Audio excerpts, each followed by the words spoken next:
यहाँ पर हमारी कक्षा 3 की 9वें सप्ताह की शिक्षण योजना है और 9वां सप्ताह हमारा शाब्दिक आकलन के लिए निर्धारित है।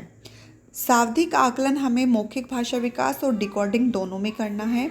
हमें ध्यान रखना होगा कि 9वें सप्ताह का 2 दिन, शुरू के 2 दिन हमें शाब्दिक आकलन करना है बच्चों का। तो शाब्दिक आकलन हम किस तरह से करेंगे? अगर हम मौखिक भाषा विकास की बात करें तो मौखिक भाषा विकास का जो आकलन होगा हमारा वो डिकोडिंग, वो अवलोकन के आधार पर होगा, और जो डिकोडिंग का आकलन होगा वो हमारा पत्रक के आधार पर होगा। तो जैसे कि आप यहाँ पर देख रहे हैं, तो ये शाब्दिक आकलन पत्रक है हमारा।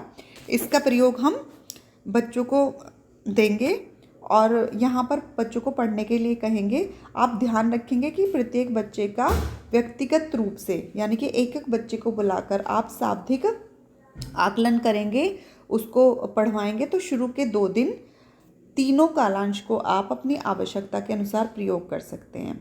तीनों कालांश में हम बच्चों को पास बुलाकर एक एक बच्चे का आकलन करेंगे। यहाँ पर जैसे कि पढ़ें तो यहाँ पर 20 अंक निर्धारित किए गए हैं। तो बच्चा जितने भी यहाँ पर वर्ण या अक्षर पढ़ रहा है आपको उसी में से नंबर देने हैं।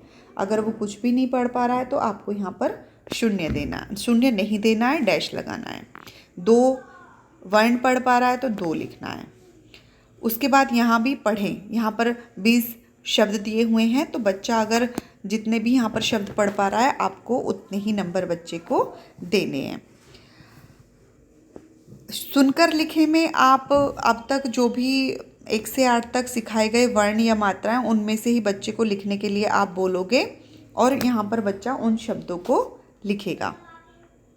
उसके बाद आप यहाँ देखेंगे कि जब आप बारी बारी से बच्चों को बुला रहे होंगे आकलन के लिए, तो जो अन्य बच्चे होंगे आप उनको स्वतंत्र रूप से पठन या लेखन कार्य करने देंगे। आप उनको बोलोगे कि लाइब्रेरी की पुस्तकों का प्रयोग कर लीजिए या फिर अपनी कॉपी में कुछ कार्य कर लीजिए।